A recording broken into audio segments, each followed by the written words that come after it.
Welcome to the Visionary Chronicles, a business strategy podcast where we provide insight to those looking for creative, executable strategies built around the latest disruptive ideas, innovative cultures, product creators, and marketing solutions. Welcome to the Visionary Chronicles. Today we're going to talk about another chapter in my book, the new book I just released, The Visionary Brand, the success formula behind the world's most visionary brands. Again, it was fortunate, and thank you for those who purchased the book and also gave me such great feedback on how you've been applying it on your day-to-day business. And just won the Reader's Favorite Award for Best Nonfiction Marketing Book, so we're very proud to announce that. And also on its release was an Amazon bestseller as well as it is today. So again, thank you for those who supported the book, the feedback we've gotten from the book. And also probably the most important is how you've been able to apply what I've put into the book to your day-to-day business, whether small or large.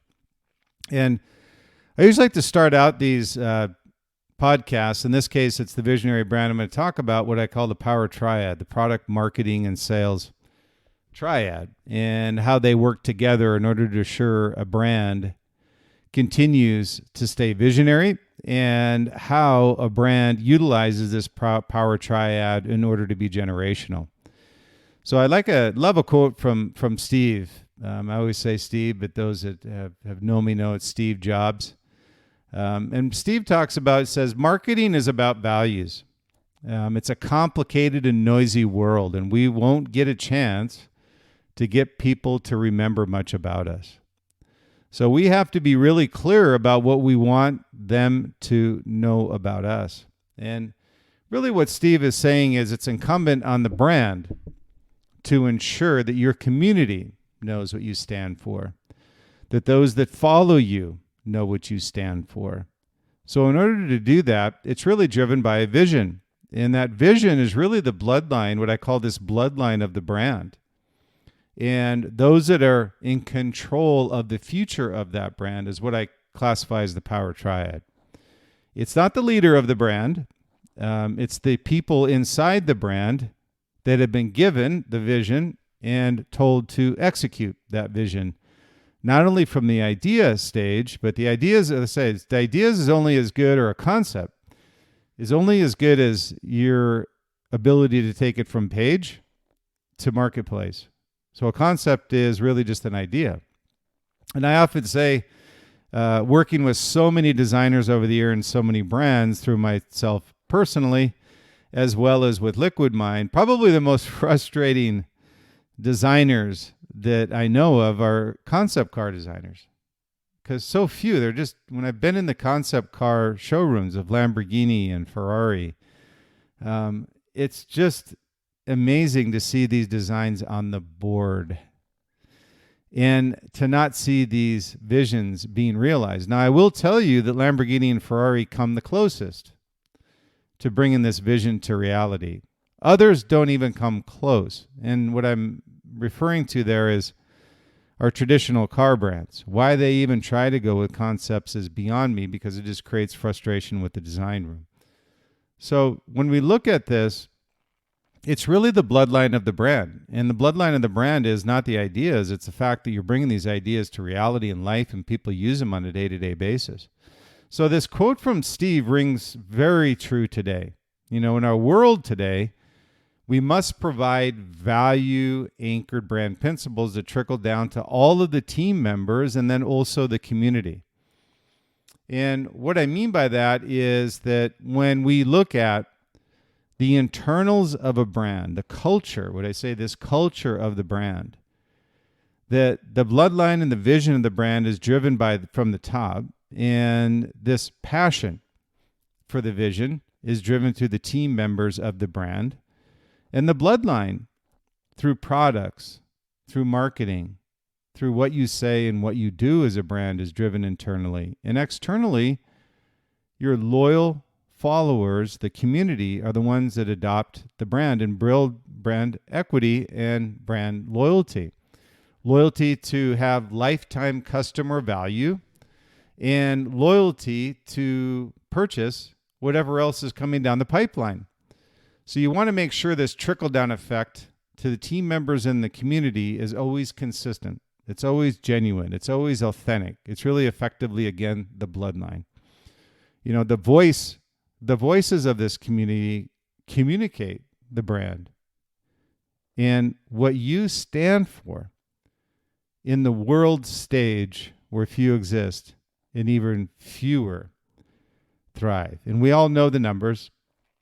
When we talk with startups and we talk with brand leaders of new startups, these entrepreneurs, when I say entrepreneur, I'm going to again say, what do I define as an entrepreneur? It's not somebody who starts with $100 million and builds a $150 million company.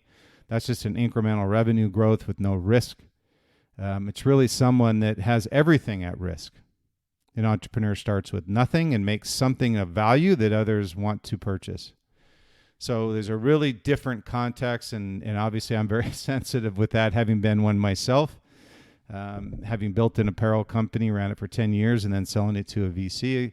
Very proud of that, but obviously faced a tremendous amount of barriers along the way, not to mention not the least of which is financial investment inside the company as well. So the context of what we talk about today and what we'll talk about with the Power Triad through the Visionary Brand book is I discuss this Power Triad. I say it's these three engines, that keep a brand alive and thriving. You really need to make sure that the communication between these three entities, product, marketing, and sales, run like an engine. And again, I brought up Lamborghini a little bit earlier, but I use this analogy in the book as well. And it's really a good visual analogy because you could say, hey, Lamborghini has this 12-cylinder monster, Murcielago, whatever it is. And imagine driving that on 4 cylinders. You have a performance problem, and you also have a problem with the brand itself. And so when you look at this Power Triad, if you're not working in unison with one another, you could say it's a 12-cylinder running on 4 cylinders. So you want to maximize the performance and the power and the brand in the Power Triad. Power Triad is really what, at the end of the day, drives a brand. It takes an idea to concept. It takes an idea to commercialization. It conveys that idea and the bloodline of the brand and what you stand for to the marketplace that it's eventually sold to them again and again and again along that supply and demand curve. And to become generational, you need to have product on the front end and product on the back end, but you need to be messaging consistently and authentically across that entire food chain. And those that don't do that are unsuccessful. Those that do it find generational success. So again, in my new book, I discuss the Power Triad, the three engines that drive, keep a brand alive, and keep it thriving. It's one thing to keep a brand alive, but to have it thrive is the difference between growth. One is growing, the other is static. So product, marketing, and sales. When they're working in unison with one another, these three engines create this, what I call this beautiful concerto. This concerto analogy could be the Lamborghini engine when you step on the gas. It just sounds beautiful. And as a result of this, they realize this ongoing success as they continue to grow the brand. So this, what I call in the book, this kind of Power Triad formula. There's really three elements to this formula. Element one is product as the idea generator, the concept creator, the disruption machine, and vision realizer. They're really the ones that are the crazy ones, the ones that bring the ideas to the table, understand passionately what the brand stands for, and will not put anything in the marketplace that's a disconnect for the vision of the brand and what you stand for authentically. They're the ones that are the keeper of the keys of the brand equity. As soon as you put a bad product, it doesn't connect with the bloodline of the brand, it becomes a disconnect with your community. And loyalty is lost. More importantly, brand equity is lost because of lifetime customer value. And I say bad news spreads a lot faster than good news, unfortunately. But if you're a protector of the brand, that's what the product team does. They're the idea generators, concept creators, disrupting machines, and they're the vision realizers. A product and a concept is only as good as it is on paper until somebody realizes that vision of what it can be. Then that's the product team.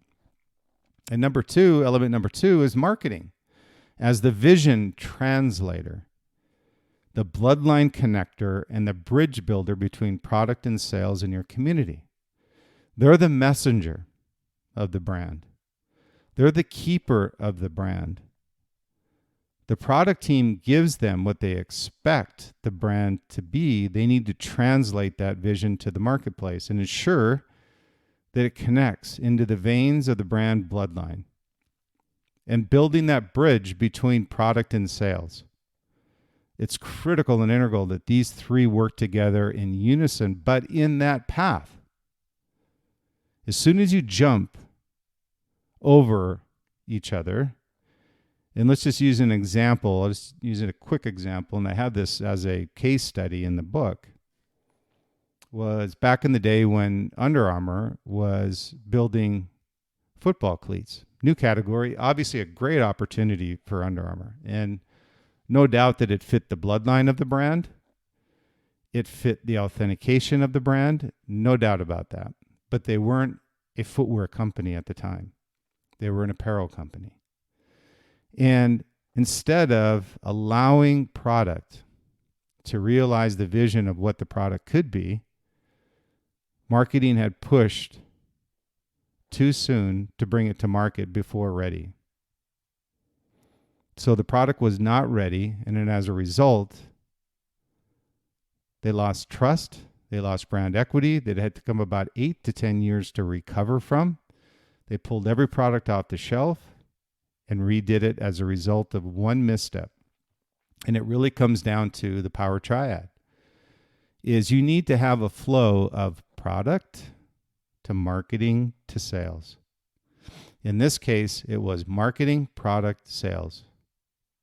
Marketing was driving the product commercialization machine, and product wasn't ready. So as a result, it was a miserable failure in the beginning. Eventually, Under Armour recovered, but that misstep set them back 8 to 10 years.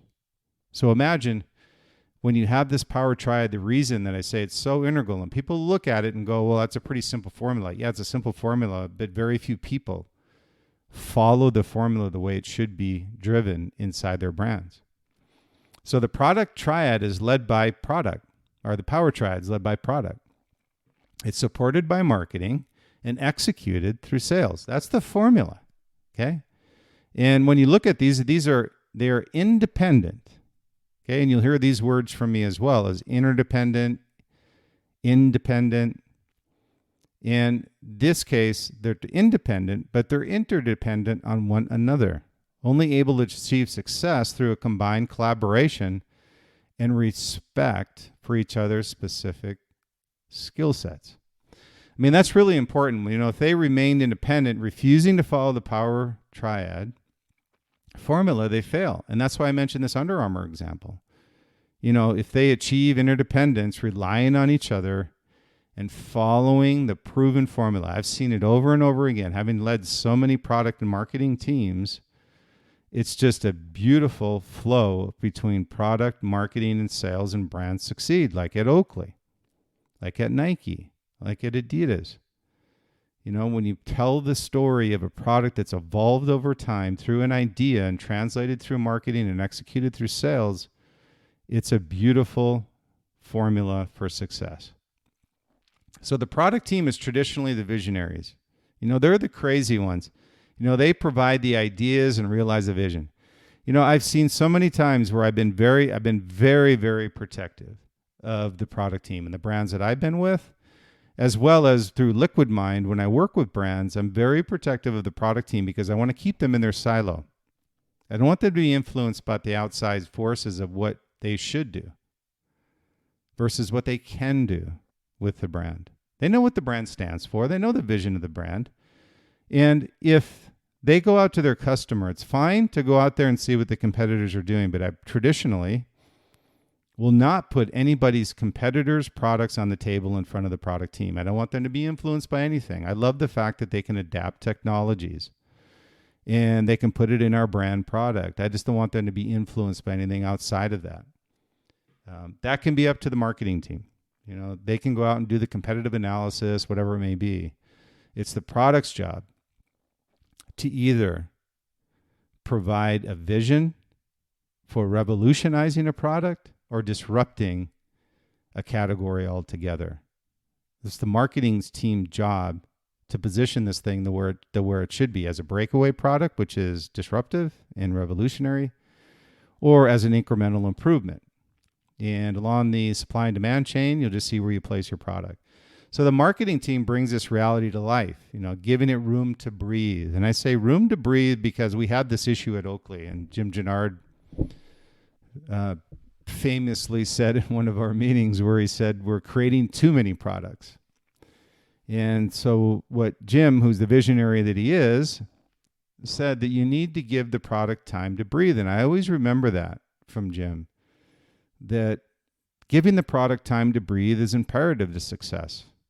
You know, to put another product right behind it and find that you're not succeeding because of the fact that you didn't give the product time to breathe, it's a problem. So they need to give it room to breathe and bloodline to match the brand vision to the reality of a new idea, concept, disruption, or innovation. Okay, so really what marketing is doing is bringing this product that product team has created, bringing it to life to your community. So when you look at bringing this to life, I'm sure that you have many instances, and I use the Oakley example as an example of maybe where you put too many products into the pipeline.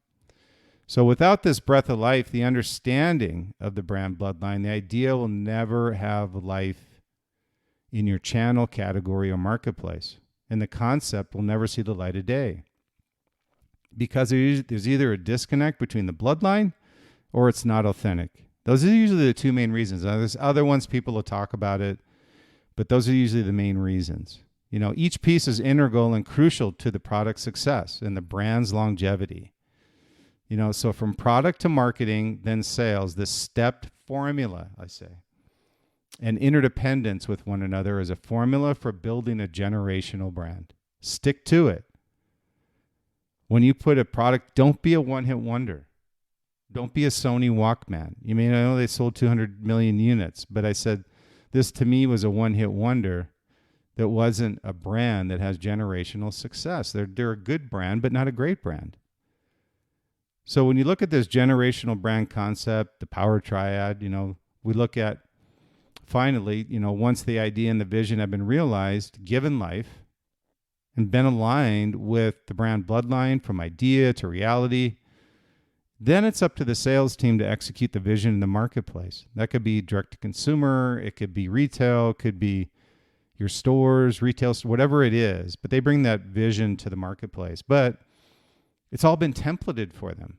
You know, the sales team's been along for the ride during the evolution of the idea through concept and commercialization.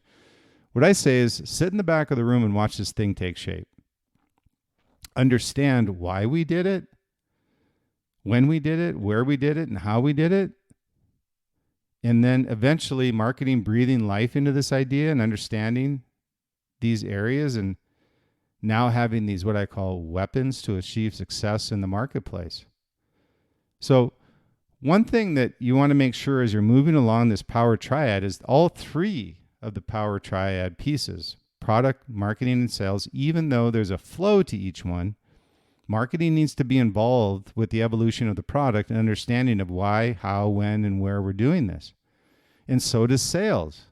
It's just the fact that sales can't jump over marketing and marketing can't jump over product. They can give some feedback, give comments on what they think, but at the end of the day, it's product's job to execute a vision. If they can't do it, move on to another team.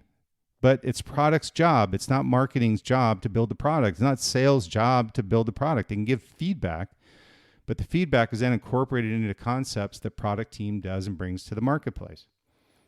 And marketing translates that vision, and then sales executes that vision. So it's a really important concept to remember. This power triad, 3 pieces of the puzzle, and each piece is successful in building a long-term brand. So brands who don't follow a formula for the evolution of their brand don't have a passion for success. I just say that. I said because if you're just shooting at a wall, don't have a plan, don't have any expectations for what the future vision looks like, you're just doing season to season, you're not a brand, you're just a commodity.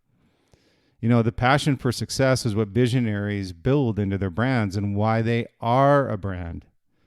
You know, as I say always, just because you say you're a brand doesn't mean you're a brand. A brand is an earned right.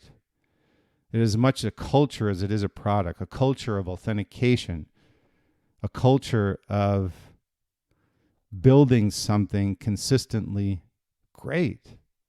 So it's an earned right. The culture is built through consistently excellent products, communicated through bloodline marketing, and sold to your select community, providing value beyond product. That's a key formula to success. So follow this power triad formula, building interdependence between each of these teams, product, marketing, and sales, following a consistent path to success, respecting this flow of what I call innovation, you know, and translating the brand bloodline and achieving revenue through select brand channels. And that's what many times leaders of brands will talk about. How do we build revenue? This is how you do it. This is a revenue engine and the ability for you to have long-term success. So I always say, stay true, stay authentic, be different, and be great. Enjoy the journey along the way. And once again, thank you for those who have supported the Visionary Chronicles podcast. Proud to say that in 2022 and 2023, we were voted #1 global visionary podcast and also top 50 marketing podcast by FeedSpot. So thanks again for all the support out there, feedback that we're getting. And if you have someone or somebody you think we might want to interview for the Visionary Chronicles podcast, would make great story, we would appreciate it. And also leave any reviews or feedback for us as well. We would appreciate it. And also reach out to me. If you have any questions or any suggestions at Bryan, Bryan, at liquidmindsite, liquidmindsite.com. That's also my brand website, Liquid Mindsite, liquidmindsite.com.